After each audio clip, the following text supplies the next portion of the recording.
Noon. I call to order this Health, Education, and Welfare Committee. Today is August the 10th. The time is 2:00 p.m. First order of business is our invocation, which I will ask Representative Gouge if you would all stand if you're able. Thank you.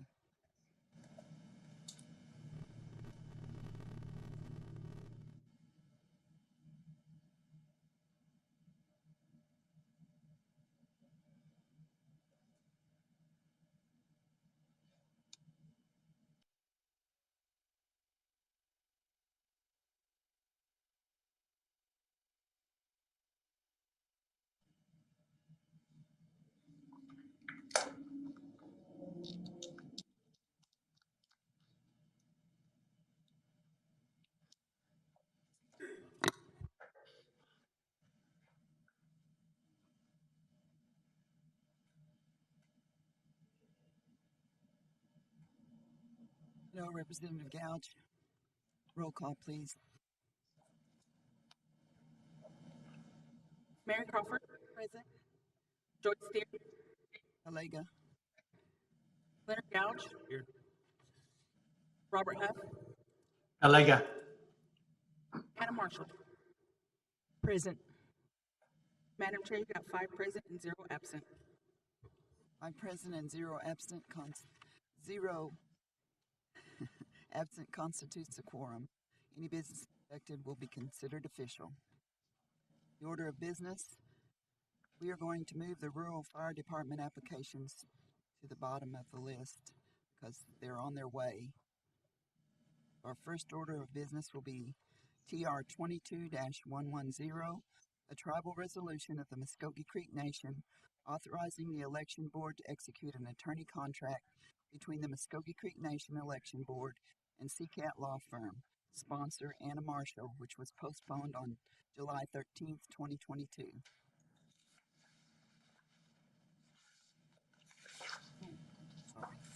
Sorry, I'm going to have to back up a minute. We forgot the approval of minutes of July the 13th, 2022. I'll entertain a motion on the floor. Madam Chair, I make a motion to approve the minutes of July 13th, 2022 with any necessary changes. We have a motion on the floor for approval of the minutes of July 13th, 2022. Is there a second? Second by Representative Crawford. Roll call vote, please. Anna Marshall. Yes. Leonard Gouge. Yes. Robert Huff. Yes. Mary Crawford. Yes. Madam Chair, you got 4 in favor and 0 against. 4 in favor and 0 against. The minutes of July the 13th, 2022 are approved. First order of business, TR 22-110, a tribal resolution of the Muskogee Creek Nation authorizing the election board to execute an attorney contract between the Muskogee Creek Nation Election Board and CCAT Law Firm. Sponsor Anna Marshall. This was postponed on July 13th, 2022. Madam Chair, I make a motion for due pass for discussion. We have a motion for due pass for discussion. Is there a second? Second by Representative Crawford. Discussion. Mrs. Barnett, I just have a couple of questions, and I think some of the rest of the committee may have some questions as well. I know that we're on third revision of the contract from CCAT Law Firm, and I just have a question. Have y'all looked at other law firms?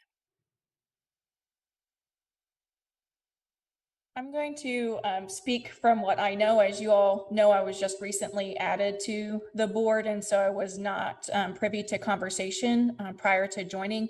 I also know that another board representative, Selina, is there, and so I would welcome her to the podium to assist in answering these questions as well. It's my understanding that there have been some exploration. There was exploration last year in terms of seeking legal counsel.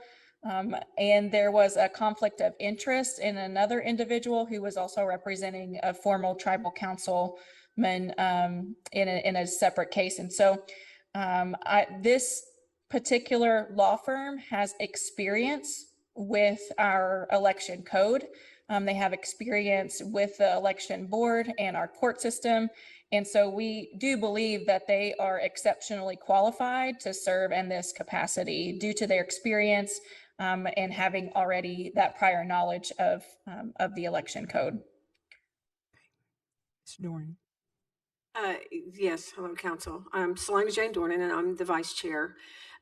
We did spend several months looking at different attorneys last year, and then when it came down to the election, when we had those court cases, we had brought a couple forward, and Mr. Seacat's firm had been approved at that time, and he did represent us in the 2 court cases that we had.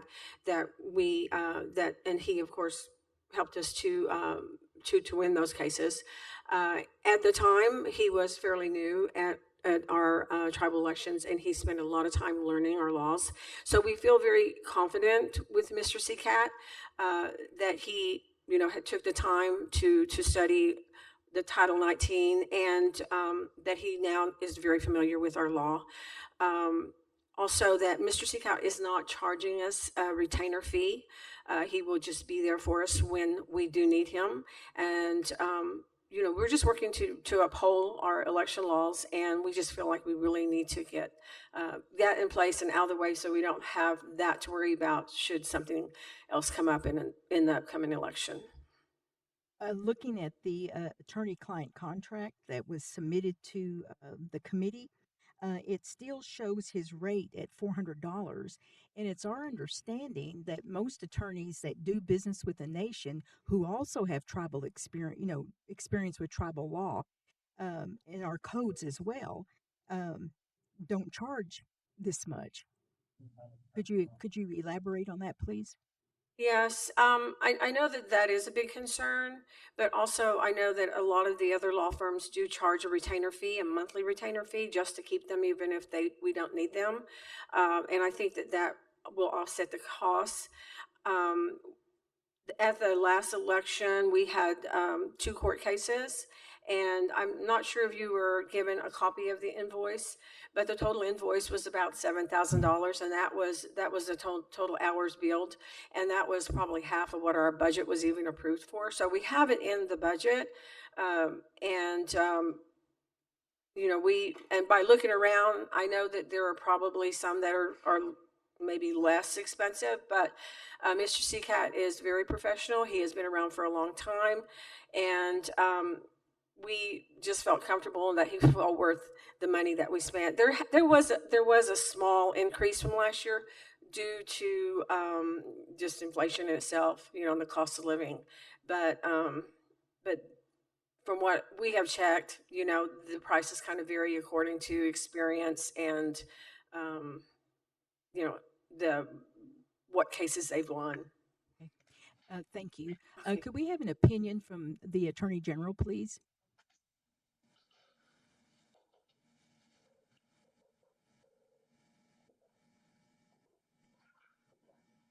Good afternoon, committee. Can you hear me? Yes. Okay. I believe Kevin Dillinger had reviewed this, and we had discussed this earlier today, and he prepared a memorandum. Have you received that? Yes.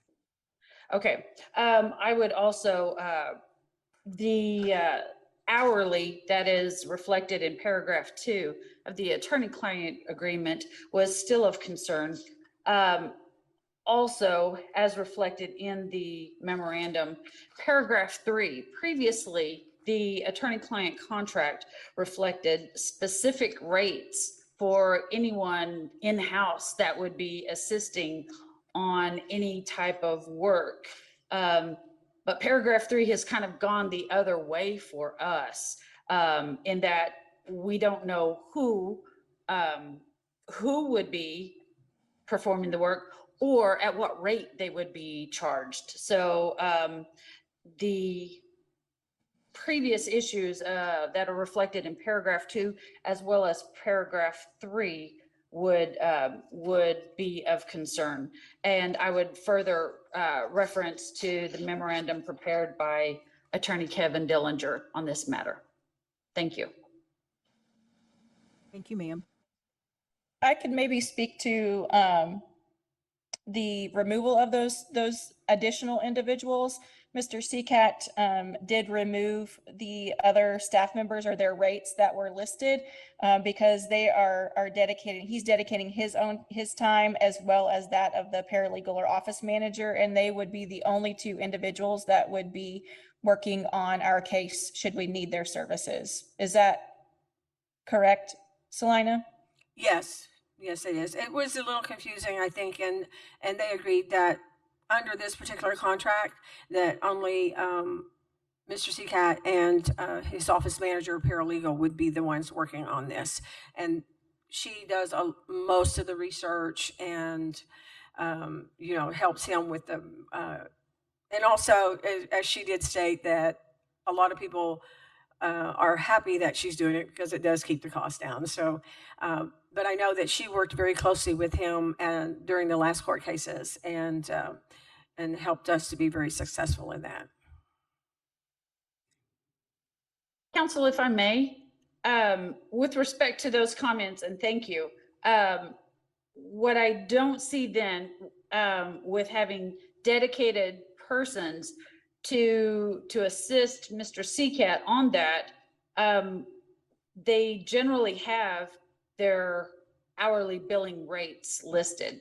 And all I see is the respective hourly billing rates is what is quoted within the contract. Do you know what those would be? For any other individuals, or I don't think I understand your question exactly. I'm sorry. Okay, so it said that you were saying that Mr. Seacat, as well as a dedicated paralegal and law clerk, would be assisting him, correct? Yes. What are their hourly rates? That which is listed in the contract under paragraph 2, his rate is $400 per hour. The paralegal office manager rate is $250 per hour. Okay. I think what we're, if the concern is still on the hourly rate, I think we should keep in mind that we are working with the partner of this law firm. We're not working with a new lawyer. We have worked with this individual before. As Selina mentioned, he worked 2 cases, and those were very reasonable amounts that he billed us for. And so we're comfortable in knowing that he will not inflate the number of hours that he's billing us for should we need their services. Based on that past experience in your comments, would he be willing to help negotiate based on the fact that this is on behalf of the people and, Muskogee Nation pays their bills?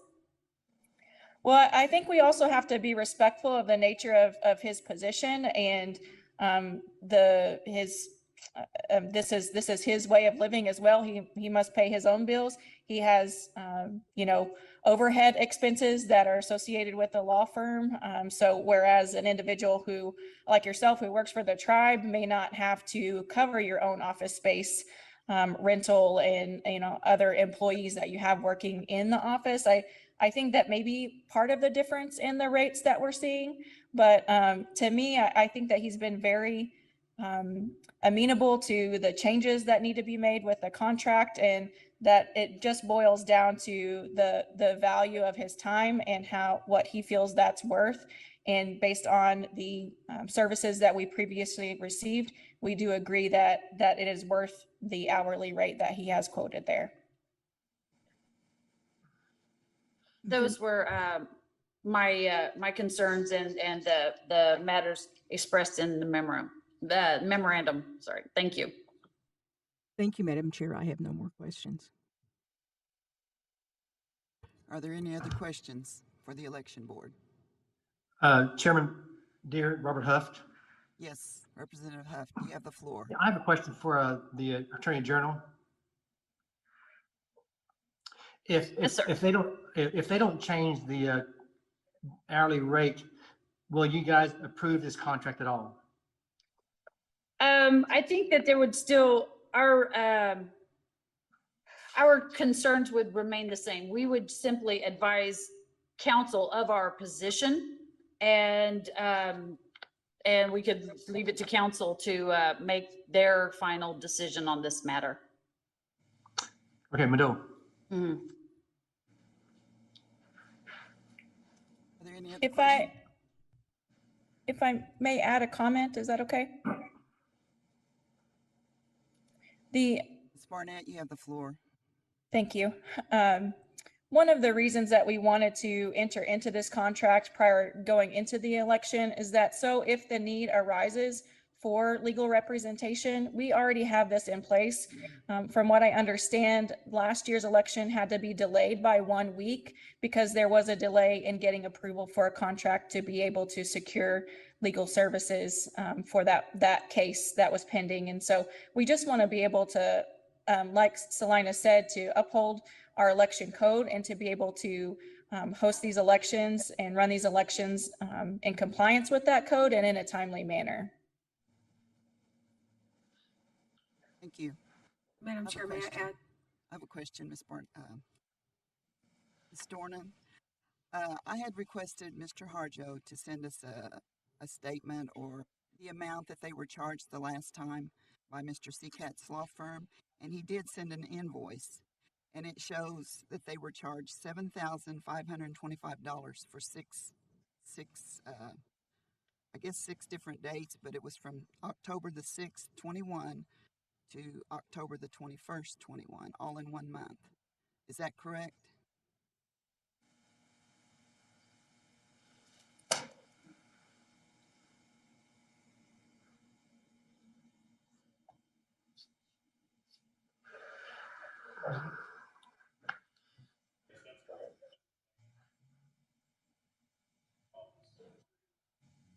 So they did work for just 1 month for you, and this is what you were charged.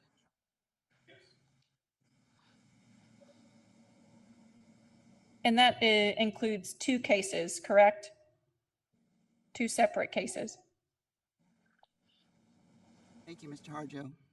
Thank you, Ms. Dorn.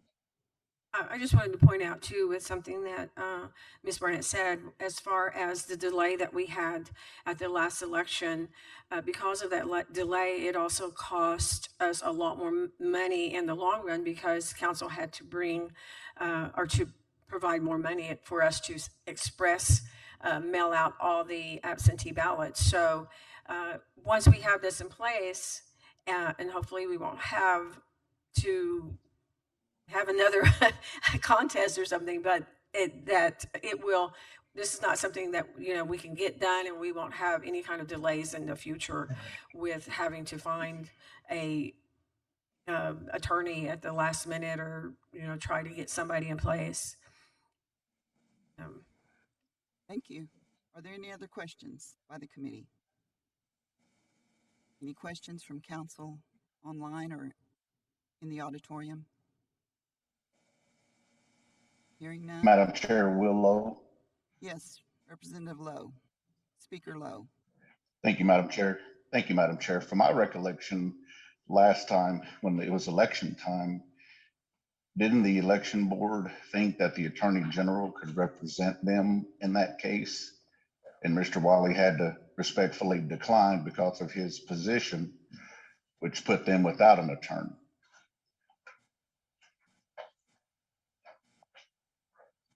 Does anybody on the council remember that? Wasn't that the reason we had to get it delayed? Yes, I remember. Yes, that was one reason, Mr. Lowe. And then also the first attorney that we brought up, they didn't approve, so we had to find another attorney. Most of the attorneys that had tribal experience are already with other departments. So it just took a little time for us to find somebody, to procure somebody, and then to have it approved for that court case. Super, thank you. And Madam Chair, may I please just get a quick comment from our legal counsel, Kyle, if it's possible? Yes, Kyle Haskins, would you come forward, please?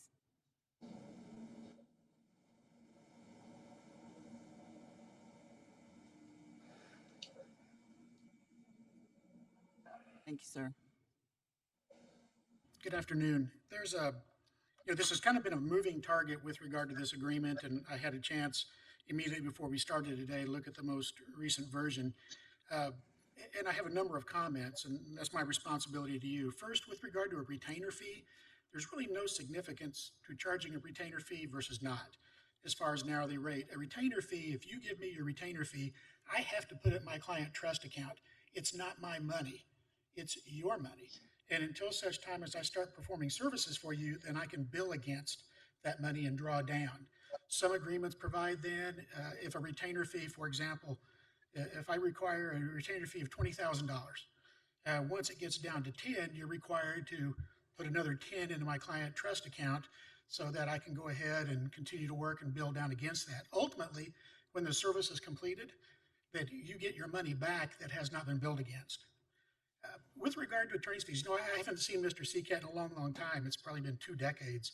But when you talk about attorneys' hourly rate, you're looking at their years of experience. How long has the attorney been practicing law? I would really have been interested in seeing a resume by Mr. Seacat because, as I say, I know he's been practicing probably 20 years because it's been that long since he was in front of me. And then you look at what's customary in the community. I mean, what do other attorneys in this community charge on an hourly rate? And then lastly is the difficulty or the novelty of the issue being presented. So I guess the question is whether our election laws are all that complex or not.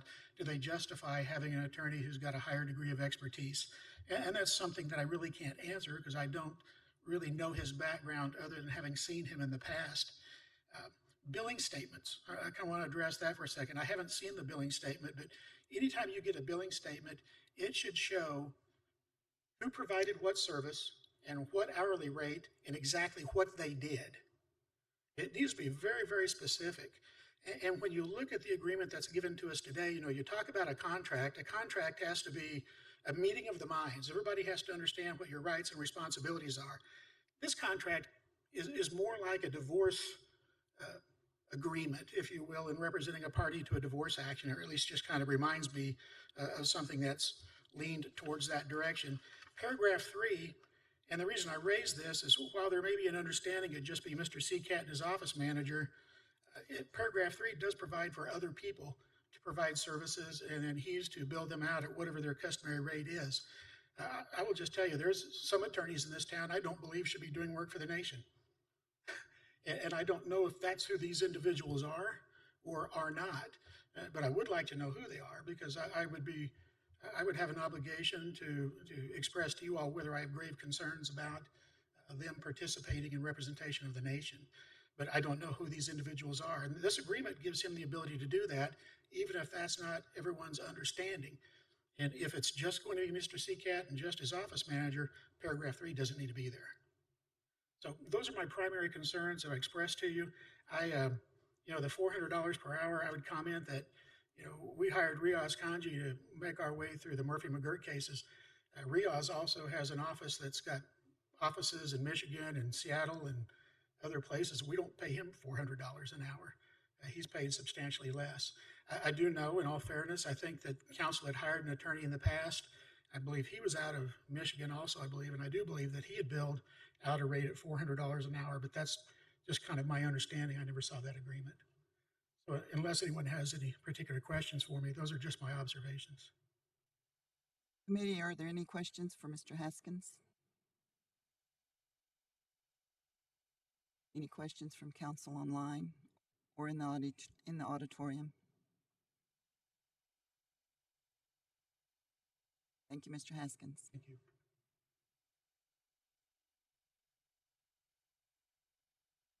Hearing no other questions, is there a motion on the floor? A motion to postpone indefinitely. We have a motion from the sponsor, Ms. Marshall, to postpone indefinitely. Is there a second?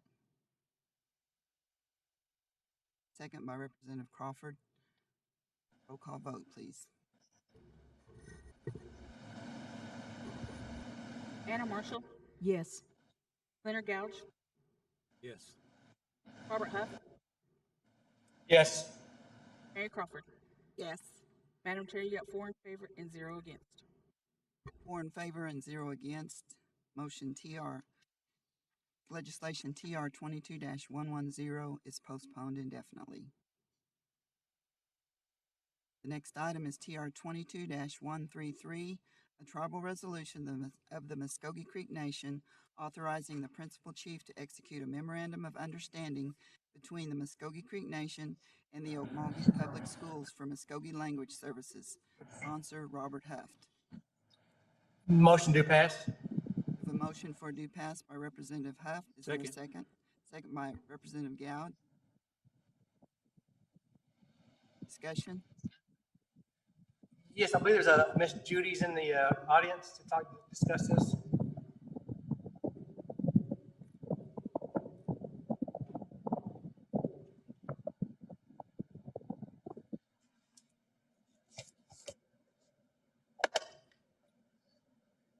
Good evening, everyone.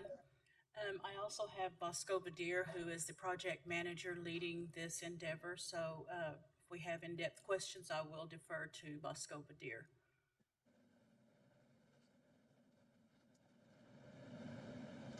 You wanted to explain this legislation, or do you have anything to say about this legislation?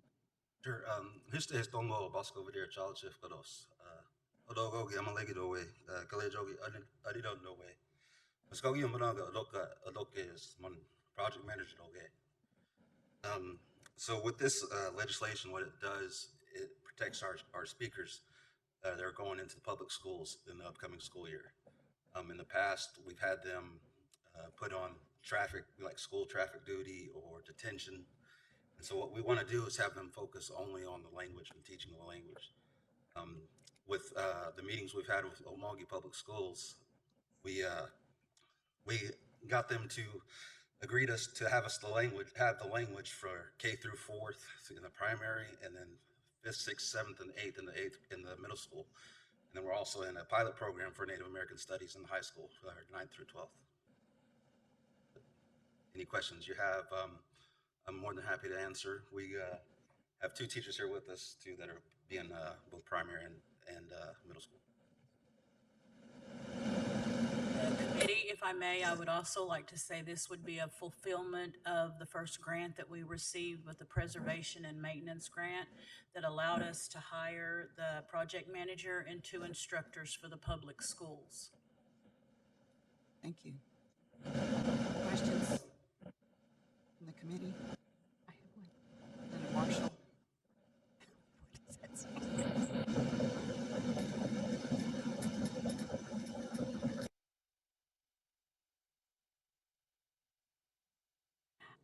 I just have a question. It says that the term of your memorandum of understanding begins on August the 1st. Is this problematic for it coming at this time? The reason we had it on August 1st is because school starts for Okmulgee Public Schools August 17th. And the first day that our teachers will be in there is August 22nd.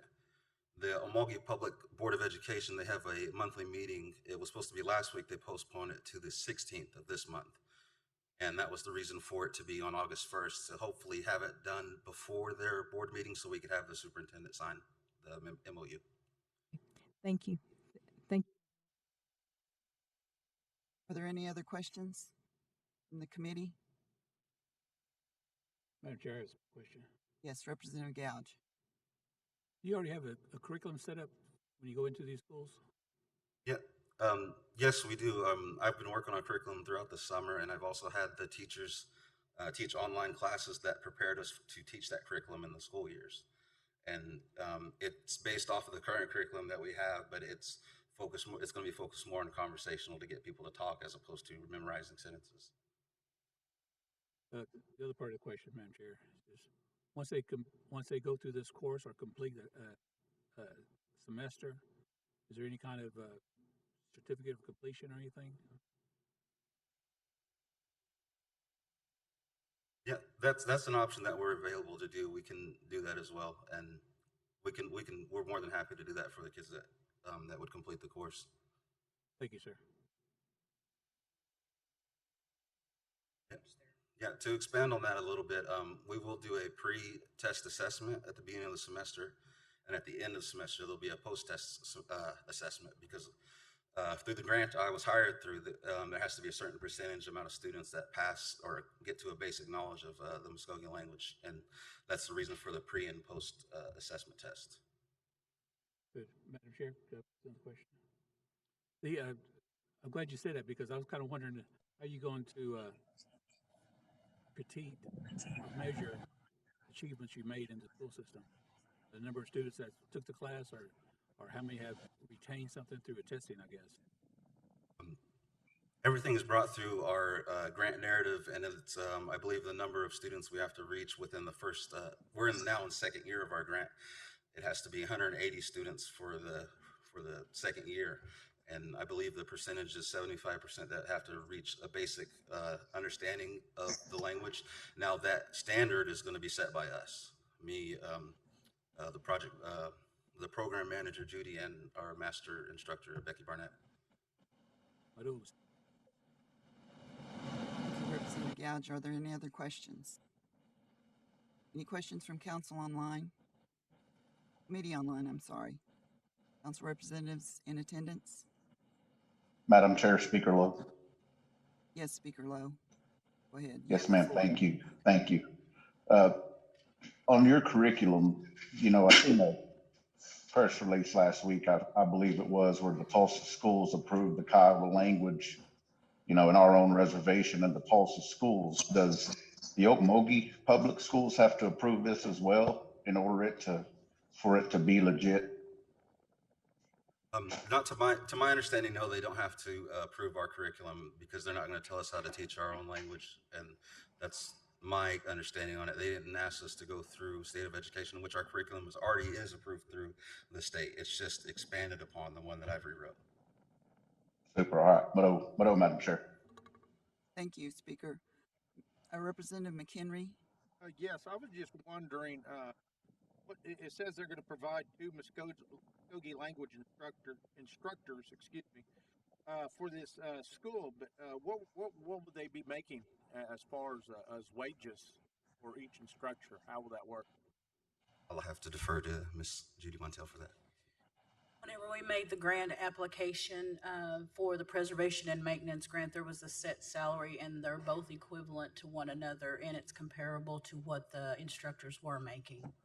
You want a certain dollar amount? Yes, please. $33,000.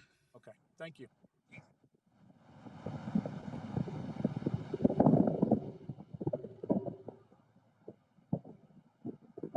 Any other questions from committee in attendance? I'm sorry, council in attendance? Hearing none. Roll call vote, please. Robert Huff, Yes. Mary Crawford, Yes. Anna Marshall, Yes. Leonard Gouch. Yes. Madam Chair, you got 4 in favor and 0 against. 4 in favor and 0 against. TR 22-133 is passed. NCA 22-091, a law of the Muskogee Creek Nation authorizing the expenditure of grant funds awarded from the Department of Justice, Office on Violence Against Women for the benefit of Family Violence Prevention Program. Sponsor, Leonard Gouge. Madam Chair, make a motion pass. We have a motion for due pass from Representative Gouge. Is there a second? Second. Second, Robert Huff. Second by Representative Marshall. Roll call vote or discussion, please. Madam Chair, is there anyone in the audience that can speak on this? Thank you.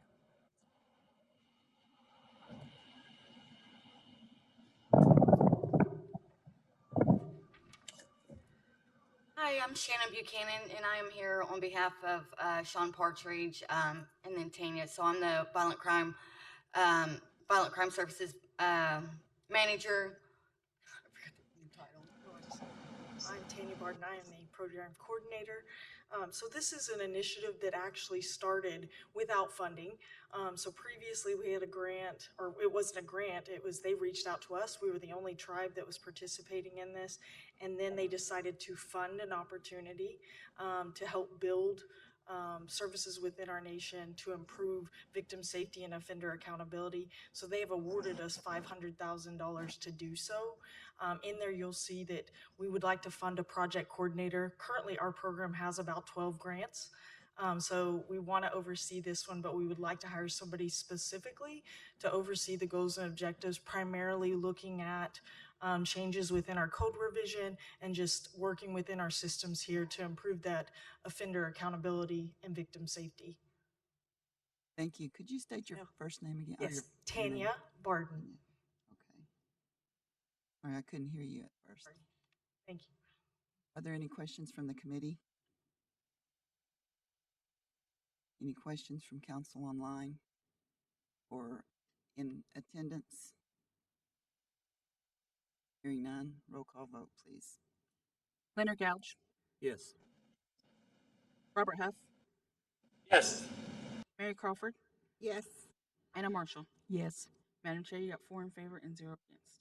4 in favor and 0 against. NCA 22-091 is passed. Thank you. We're down to other business.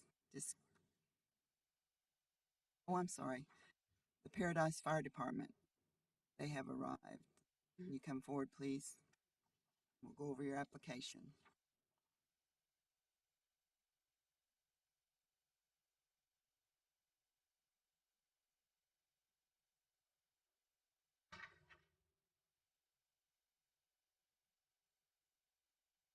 Go ahead. My name is Matt Hackler. I'm a chief of Paradise Point Fire Department. We are a fire department in McIntosh County. We are a few miles west of the city limits of Shakota.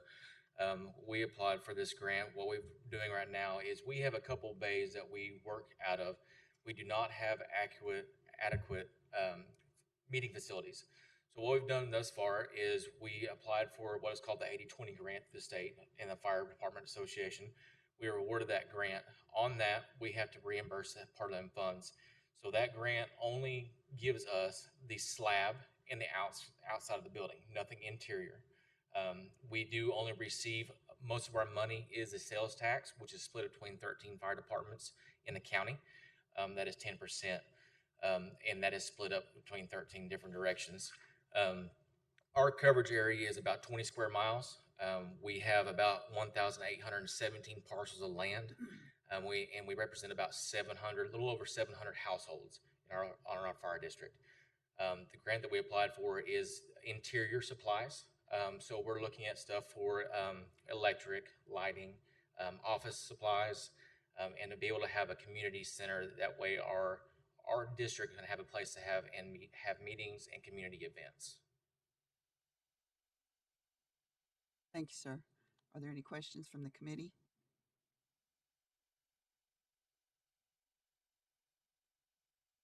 Any questions from council online or in attendance?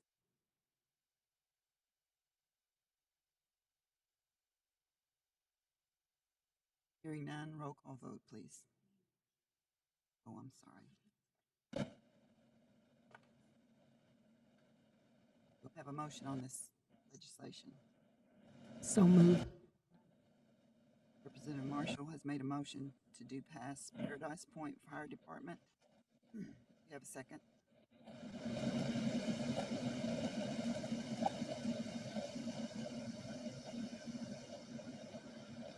Second by Mary Crawford. Representative Crawford. Roll call vote, please. Anna Marshall, Yes. Leonard Gouch, Yes. Robert Huff, Yes. Mary Crawford. Yes. Madam Chair, you got 4 in favor and 0 against. 4 in favor and 0 against. This application has been approved. Thank you, sir. Thank you. We are now down to other business. Discussion, update on Veterans Affairs Services Administrator, Mr. Grover Wind.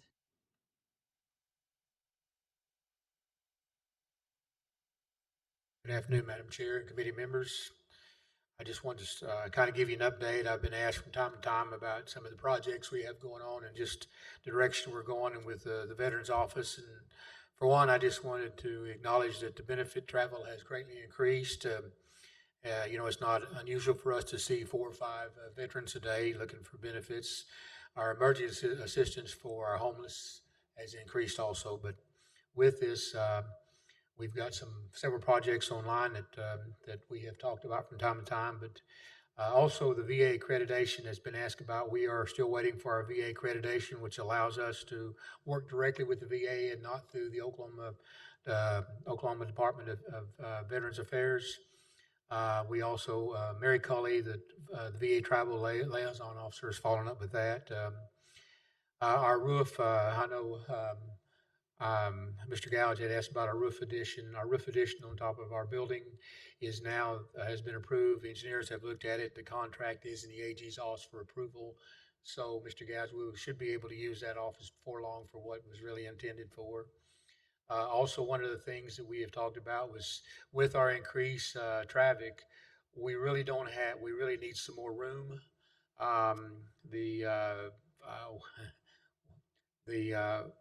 Rachel, who does our benefits, actually has to run me out of my office for her to be able to do the benefits for the privacy and everything. But the Muskogee Nation Veteran Cemetery, we're still waiting on our funding from VA. We talked with him a couple of weeks ago. We're moving forward. He told us to continue to move forward with it. He did promise a funding for this fiscal year that we have moved up on the list. Also, in addition to that, we had our first Veteran Affairs Subcommittee meeting in Intertribal, the first one they've ever had. So we're meeting with the other four, Veterans Affairs officers in order to discuss anything that pertains to our veterans. Our Muskogee riders, our funeral details, they're ready to they're ready to ride now. We're just a matter of finalizing, getting it out there for support for our veterans. Our new projects was the Thank You for Your Service dog therapy program. We started out with 3. We now have 12 dogs available for adoption. We've got 5 toy Aussies and 6 mini Aussies that are available and 1 golden doodle. We also are going to be hosting the 3rd National Women Veterans Summit in October at River Spirits. It is a national one. We also are going to have the Veterans Presumptive event October 12th, which is an event for the veterans to come in and sign up for their benefits. We will have several offices of the VA office with us at that time. And we also are looking at something that maybe in the first year we're in the midst of putting together a benefit concert for the veterans to be able to help us with some of the things that we cannot help them with now. But we're just, as I said, I was asked to give an update on what we're doing, what we're moving forward with, and these are some of the projects that we've got going forth, and just wanted to see if you had any questions about any of them.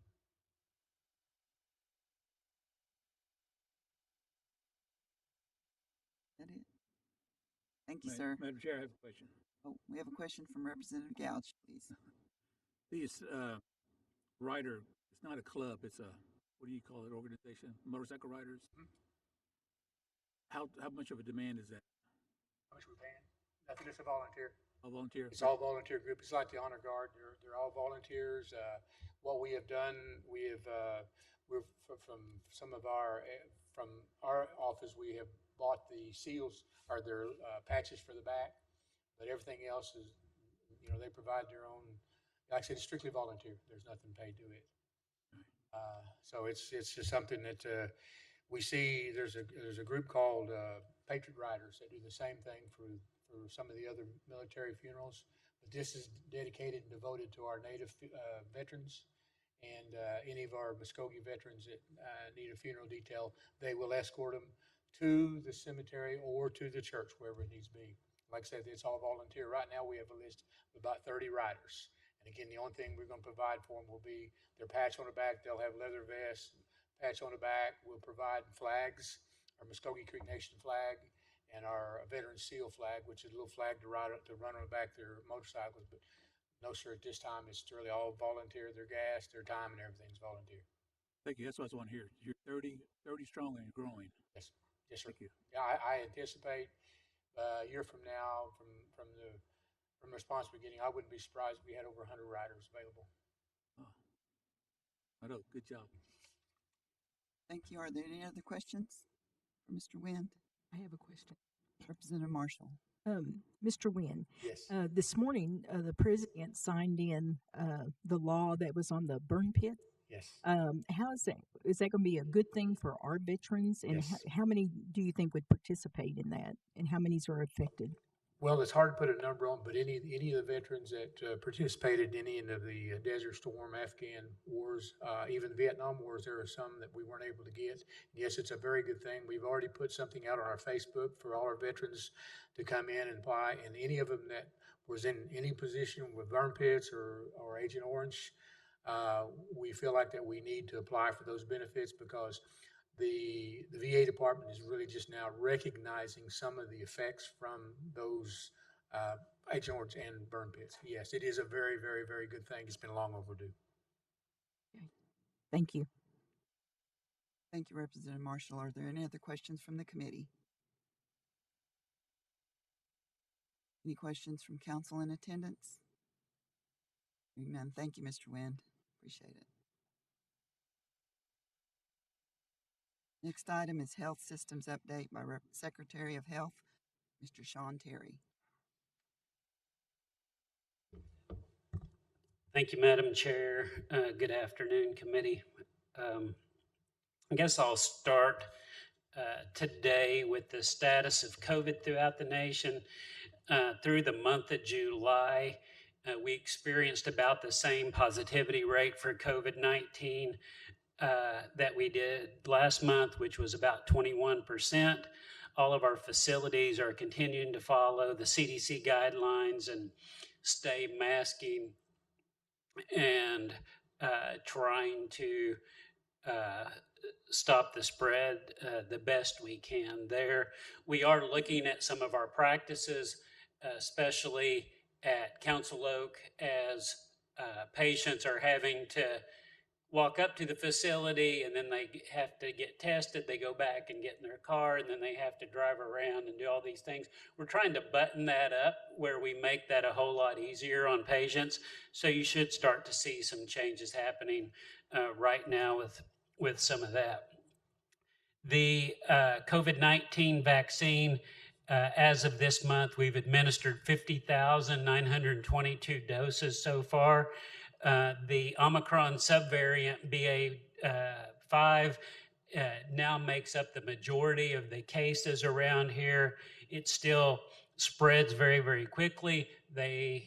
All of the recommendations still say that you should try to get a booster dose if it's been longer than 6 months, and that should keep people out of the hospital and also reduce the chance of death in people over the age of 50. I know one of the things that's been on the news lately that you guys may have heard of is that there has been a confirmation of monkeypox that's in the United States. You might have heard that on the news so far, that there's 11 cases of monkeypox that's been in Oklahoma through today. We're using the same screening tools that the Oklahoma State Department of Health is using for this, but as of today, there have been no confirmed cases at any of our facilities. So we're continuing to do that, and we will work with Indian Health Service in that event that we do need to use this vaccine. I should have an update in the next week or so as to when we may have some of those vaccines available. So that's COVID. With the public health activities, we have engaged the University of Oklahoma Department of Biostatistics and Public Health to update our community health profile. I hope in the very near future, I'm going to be able to bring a report to you guys that's going to show what is our rates of infant mortality, what's our rates of diabetes, what are the healthcare problems that our citizens and our nation is facing, and what's our long-term strategies and our long-term efforts to fight all of these issues.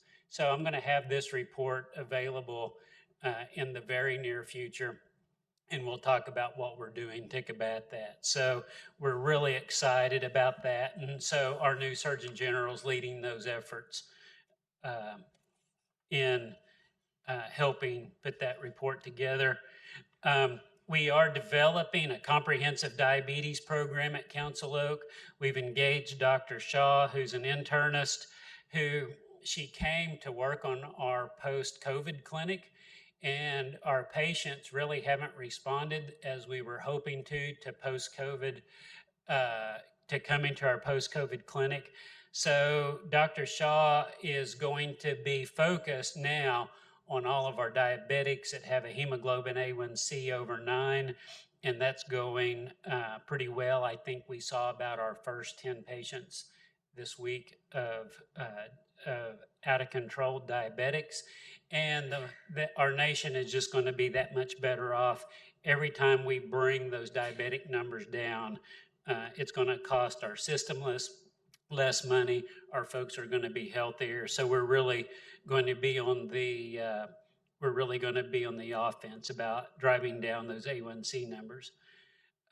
We have engaged Red Star Consulting. They came in to help us develop a roadmap for a public health accreditation. And one of the things that they talked about this week, that it will be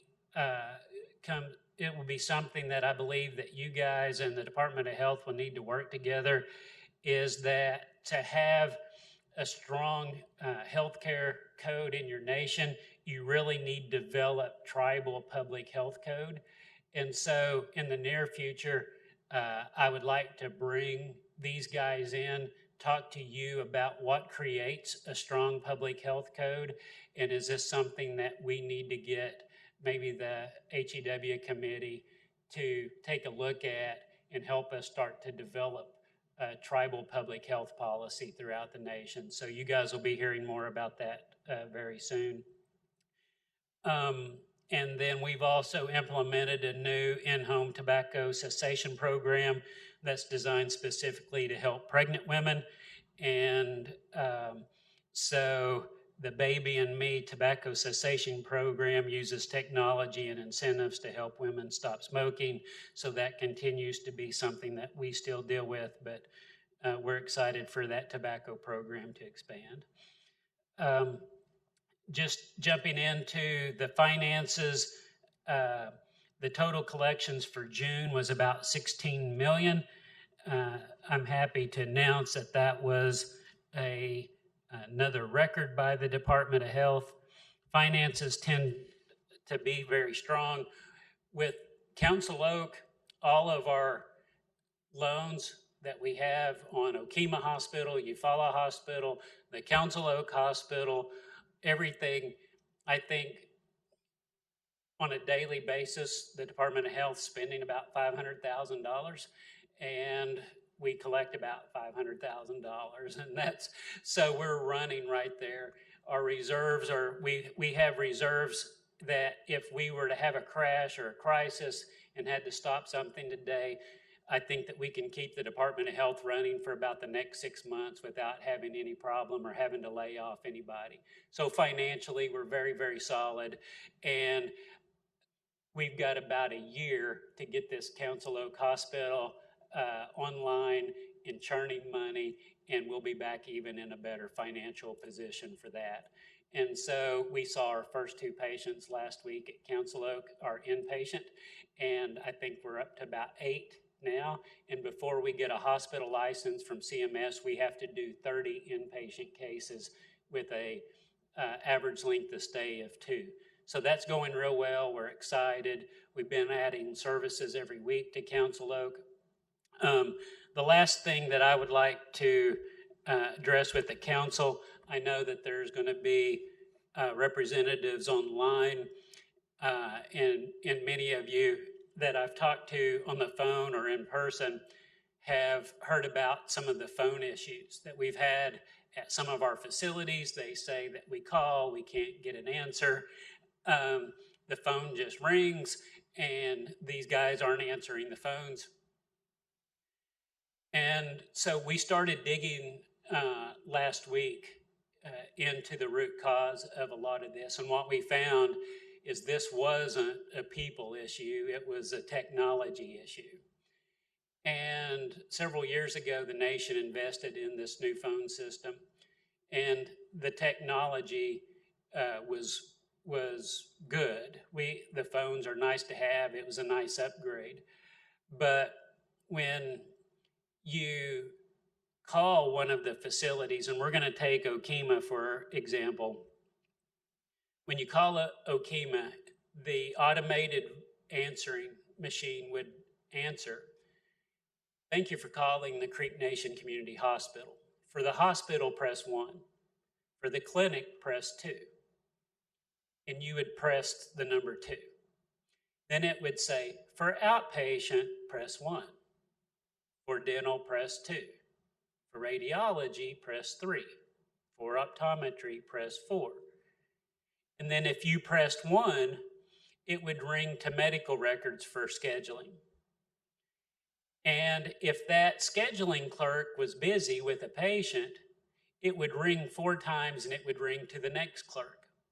And there's 4 clerks at Okema that it would roll to. So there was a chance that that phone could ring 16 times before somebody could grab it.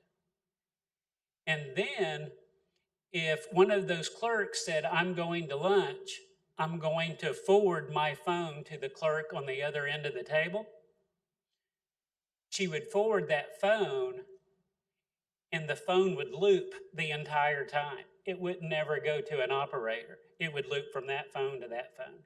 So on Monday of this week, we turned off the automated phone system at Okema. So now when you call, it will say, "We're going to press 1 for the hospital, 2 for the clinic." If you press 2, that's going to go to a human being and they're going to answer the phone, "Thank you for calling Okema Clinic. How can I help you?"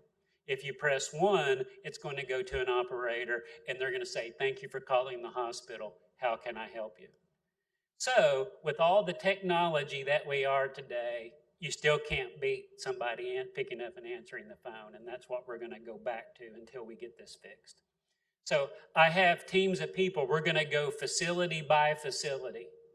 And we're going to do this with every phone system at every facility until we get this right. And so I apologize that this has been such an issue with our facilities. I know it's frustrating, but I'm aware of it, and we have a plan to get this thing fixed. And with that, Madam Chair, that's my report. I'm happy to take any questions. Thank you, Mr. Terry. But you're starting with Okema, is that correct? I am. We started this week. Thank you. Any questions for Mr. Terry? Madam Chair, Robert Huff. Robert, Representative Gouge had a question first, and you'll be second. Okay, thank you. Okay, thank you. Mr. Terry, can you give me the dates again when you go do this short and long-term goal? You said you were going to do a long-term, short-term goal and figure out the time, and give a time when that might happen for long and short-term goals. Yeah.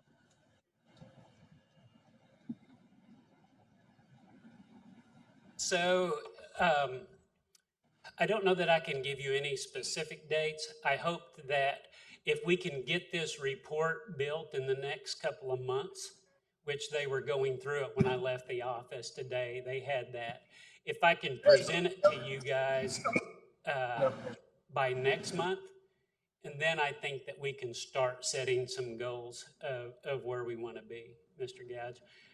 We won't set those goals really until we bring you guys a snapshot of where we stand. And we would really, will value the input of the nation to help us as we set those goals and move forward. Okay, so next month you have an idea? I hope so. Okay. I'm not going to promise you because that report doesn't depend on me. It takes a lot of folks that's putting that together. The University of Oklahoma and so forth is helping us. But if I have it together, I'll have it next month. I have one more question. You talked about creating tribal health codes. Yes. Do you have a model health code that we could look at? I don't. I don't today. We just had this meeting about 2 days ago. I asked them to give me some examples of health code.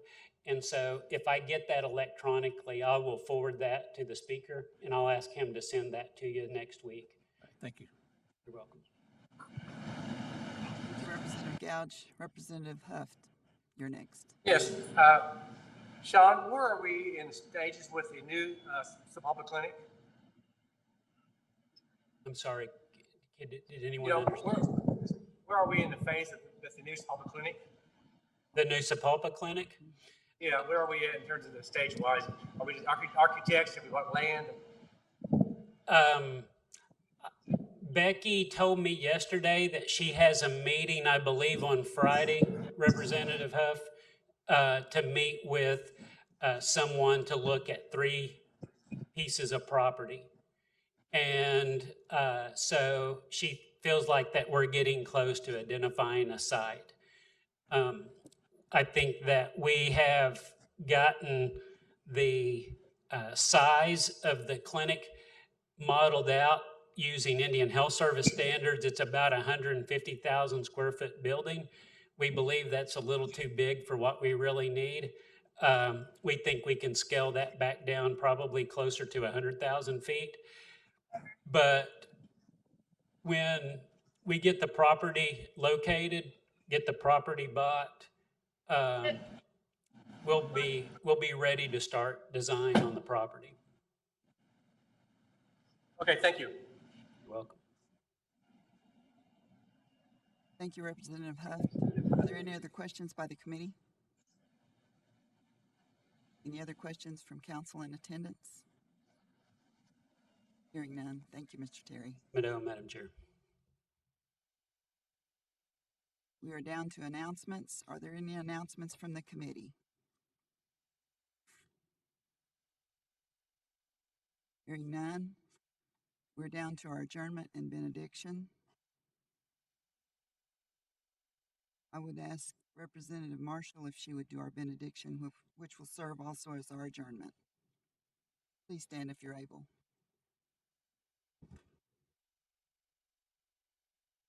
Let us pray.